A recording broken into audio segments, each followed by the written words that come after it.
Welcome to the Bright Ideas Podcast.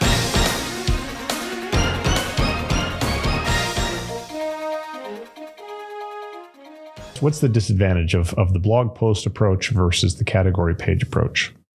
So this is a great question.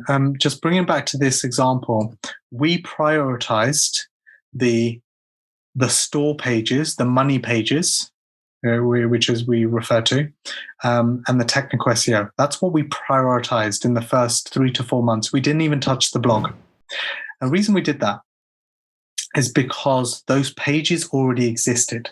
Mm-hmm. They already had history. They were already ranking somewhat on Google. When I say somewhat, I mean page 8, page 9. It's not going to lead to any visitors, not going to lead to any traffic. But that, for me, is an area that we can dive into straight away, and we can match to a very specific search intent of someone looking for a black sunglass. Someone looking for a black sunglass is basically shopping around. It wants to see choices, right? So if you think about the person, the target audience, and what they really want, in your mind, it just makes sense. Now let's validate that idea even further. What we could do is we could take the term, we can go into Google, and we can search for black sunglasses, and we can see what appears. And if I see 10 blog posts, that invalidates what I just said, and it goes, okay, forget that. Let's go create a blog post. Yeah, that's the answer I was looking for. That's the answer. Yeah, if the existing search results are a bunch of category pages, you need to have a category page. If the existing search results are, so if someone had typed in black sunglasses review, yep, maybe now we're seeing a lot of blog posts in the search results. So you need to have a blog post as opposed to a category page. Yeah, but one thing just to add, and hopefully this doesn't confuse people, but practically when we're working through this type of campaign, we are looking at where are they ranking today? What could they improve today? So the terms that I'm going to see from the analysis are automatically going to be terms that are mapping to their category product pages, to their existing pages. Does that make sense? Mm-hmm. So now the fallout of my analysis is keywords that the existing site could improve. And when it's existing site, we're looking at the existing URL. So now I'm mapping one-to-one the URLs to keywords. That's what you want to do. If you have a store, you've been around for a long time, you've got somewhat trusted online, you want to look at where are you ranking today? Work on that, right? Don't go into, because honestly, depending on the niche, it can open up a can of worms. Like in terms of ideas, blog post ideas, product ideas, new categories, all of these things are cans of worms. And it's all about prioritization in SEO. You could do all of these things, but you need to prioritize your time and resources. So let's quickly summarize how we've got to this point so far. First off, make sure the technical SEO issues have been resolved. Clean up your house. Yep. Second of all, start looking at the keywords that you're already ranking for. Maybe you've got some on page 2. Maybe you've got some on page 3. What I'm hearing from you, Neil, is focus your attention on those low-hanging fruit opportunities first. Do your best to optimize, to do the on-page optimization as best, because that's all within your control. You're not dependent upon anybody else for help with that. You're not dependent upon external links. Mm-hmm. And now, in this particular example, this store has thousands of products. It would have taken an immense amount of time to go and optimize every single one of those thousands of product detail pages. So at what point in time, after you have analyzed the low-hanging fruit, the keywords where you've got some rank already, page 2, 3, 4, 5, what have you, you've done all of the effort that you can to optimize the category or product detail pages that are achieving those rankings for those keywords, but you still have thousands of other pages. Where did you go next? Did you go on a link building exercise? Did you dive deeper into the product portfolio? Did you create new category pages? Like what's next in the story? Yeah, so well summarized. The way this campaign looks like is basically months of optimizing the content, making sure the technical is done, looking at the internal linking structure, and this is, so it's almost like you're building up, you're building up, you're building up. So you're working on, let's say, the first 50 pages, and you're going through that, and then months pass. Then you go to the next batch, then you're going to the next, and then it comes to a point in time when when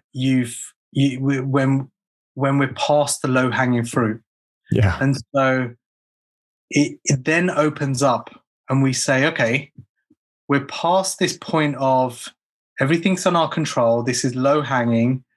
Now where do we think the wins are going to come from? And this is now where we get into a debate and when we start to analyze. So there's some choices that you can look at. You could start to go, do we want to go deeper on these pages that we worked on? So for instance, by going deeper, that might look like schema.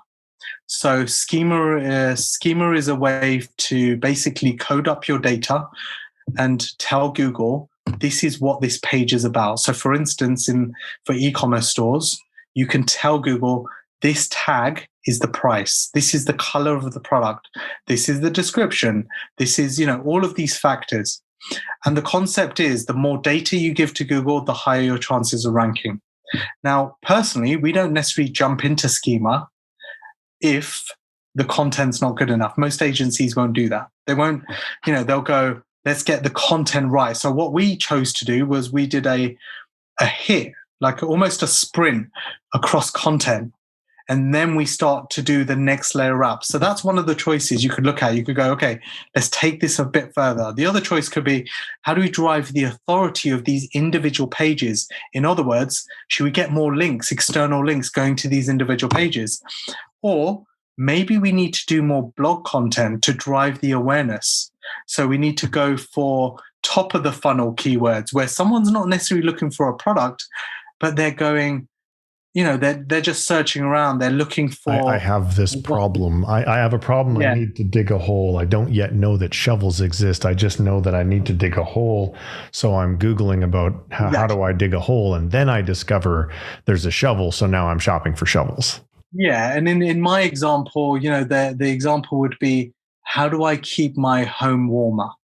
Right. So, and then we introduce the product that way. So in our instance, we didn't go the schema route initially. What we actually ended up doing was we said, okay, now let's start to introduce blog content, because we weren't looking, generally we're not looking at campaigns. And my recommendation would be, when you think about SEO and you really understand it, in fact, on my YouTube channel, I've got a video called the SEO Compass.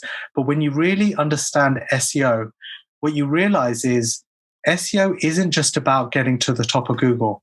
It's actually an amazing compass to building a brand organically online. So when I say that, yes, we want to get the quick wins. Yes, we want to get to the top of Google. But what we really want to do is we want to help the client to build their brand organically online. And that's where blogs come in. That's where having a great social media presence coming in. That's actually where having a non-salesy email newsletter comes in. And that's what we ended up doing. So we went in the blog, we improved their newsletter. So they managed their sales newsletter. We managed the non-salesy newsletter. So we ended up sharing the blog content, which was entertaining, fun. We did some cool GIFs. We managed their Instagram, actually, which was a challenge, but it was cool because we rebranded it completely. And then we started to share our blog content as well as offers and just news about their space. And suddenly this brand went from this boring old kind of homeware company that sold these products to actually they've got a voice, they've got a team. We showed their factory, we showed their warehouse. We actually showed them as being a company that is the number one brand in this space. And it's not just something they say, but we wanted to kind of give the behind the scenes. And what's cool about that is it sends user signals back to Google when Google starts seeing people sticking to the site, when Google starts seeing, a presence outside of their own website, like they've actually got an Instagram channel. Oh, they're actually tweeting.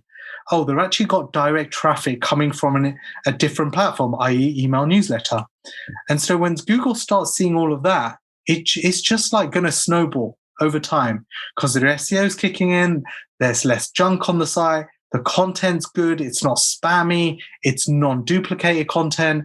That's the other thing. We need to make sure all of your product descriptions are unique. do not use, if you're not manufacturing the product and you're using someone else's product, do not use their descriptions.